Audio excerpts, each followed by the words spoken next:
నేను ఇచ్చింది కేసీఆర్ కాదంటే కదా నువ్వు చేసేది. నేను చెప్తున్నా కేసీఆర్ ఇచ్చిందని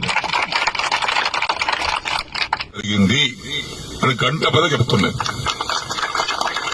ఎవరు నాకు చెప్పాల్సిన అవసరం లేదు, నేనే సాక్ష్యం. అన్నం పెట్టుకుని మరుస్తున్నా, కష్టం కదా. అయితే రాజకీయ పరిణామాల వల్ల కొంతమంది దౌర్భాగ్యాలు చేసినటువంటి బాధల వల్ల నేను కొంత నిర్ణయం తీసుకుని మారాల్సి వచ్చింది. అన్ని హామీస్తున్నా 6 మాసాల్లో కూడా పూర్తి చేస్తాను. ఇవన్నీ కడువ కప్పుకున్నా. ఆ కడువ కూడా జాతీయ కడువ కప్పుకున్నా. నయమైంది. ఈ కోర్టు కేసులు ఉన్నాయి మా మీద కోర్టు కేసులు నడుస్తున్నాయి. అరే చేతి గుట్టు కండువ కప్పుకోలేదు బాబు, ఇందిరమ్మ బొమ్మతో కప్పుకోలేదు, జాతీయ కండువ మోదీ కూడా కప్పుకున్నాడు ప్రధానమంత్రి, అది కప్పుకోరా చెప్పిన.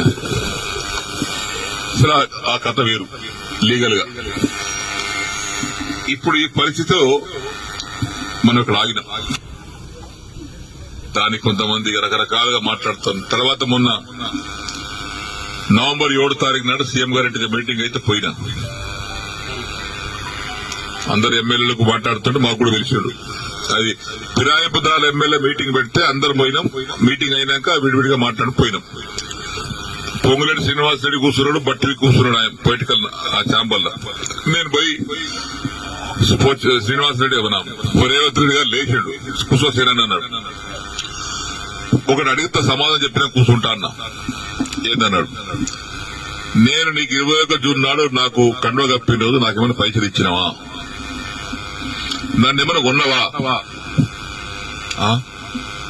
కట్లట్టు వచ్చినా కొన్నావా చెప్పు, నాకేమైనా ఇద్దరు ఉన్నారు, నన్ను ఏమన్నా నా ఎమ్మెల్యేషిప్ కొన్నావా, నన్ను కొన్నావా చెప్పు, నేను అమ్ముడు పోయినా నీకని చెప్పినా. లేదు పోలేదు, ఇయ్యలేదు. నేను దేనికోసం వచ్చినా, ఈ సమస్య కోసం వచ్చినా.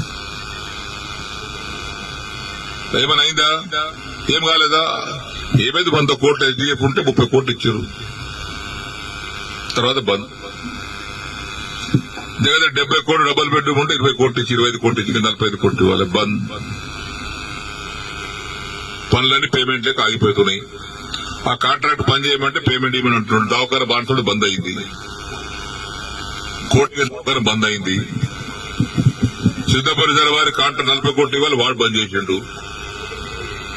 మరి వీటి కోసం వచ్చినాయి కదా నేను. లేదా బట్టి గారు సీనన్న దగ్గరికి ఇలా లిస్ట్ మొత్తం తీసుకోండి, ఆ లిస్టు తీసుకొని 2 సార్లు ఇచ్చేయండి, ఒకసారి కాదు కానీ.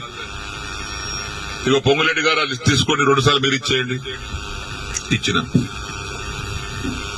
తెల్లారి ఫోన్ చేస్తే బట్టి లేవట్టాడు, పొంగులేటి లేవట్టాడు. ఏమని చెప్పుకోను నేను. మళ్ళీ అసెంబ్లీ జరుగుతుంది జనవరి 4 తారీఖు నాడు. ఆ ఛాంబర్ లోపల తీసుకుపోయి మీరు చెప్పారు కానీ బట్టి ఇవ్వలేదు, పొంగురెడ్డి ఇవ్వలేదు, నాకు రూపాయి ఇవ్వలేదు. రూపాయి ఇవ్వలేదా, ఇవ్వలేదు. వేం నరేందర్ రెడ్డి గారు బయట పిలిచాడు. వేమన్నా శ్రీనాన్న బాధపడుతున్నాడు, అది ఇంకా పేమెంట్ కాలేదట, నువ్వన్నా మార్చిలో కూడా 3 విడతలు ఇప్పి. సరే ఆయన తీసుకుని ఆయన వెళ్ళిపోయాడు. తెల్లారి వేం నరేందర్ ఫోన్ చేస్తే ఆయన లేపడు. 50 సార్లు చేసిన, ఒకసారి కాదు 50 సార్లు లేపడు. మళ్ళా మొన్న మార్చిల అసెంబ్లీలో జరుగుతుంటే మళ్ళా పోయారు ఛాంబర్. మన అసెంబ్లీలో కూర్చునే సీటు డబల్ ఉంటుంది. ఆయన చెప్పిన ఏది కాలేదండి.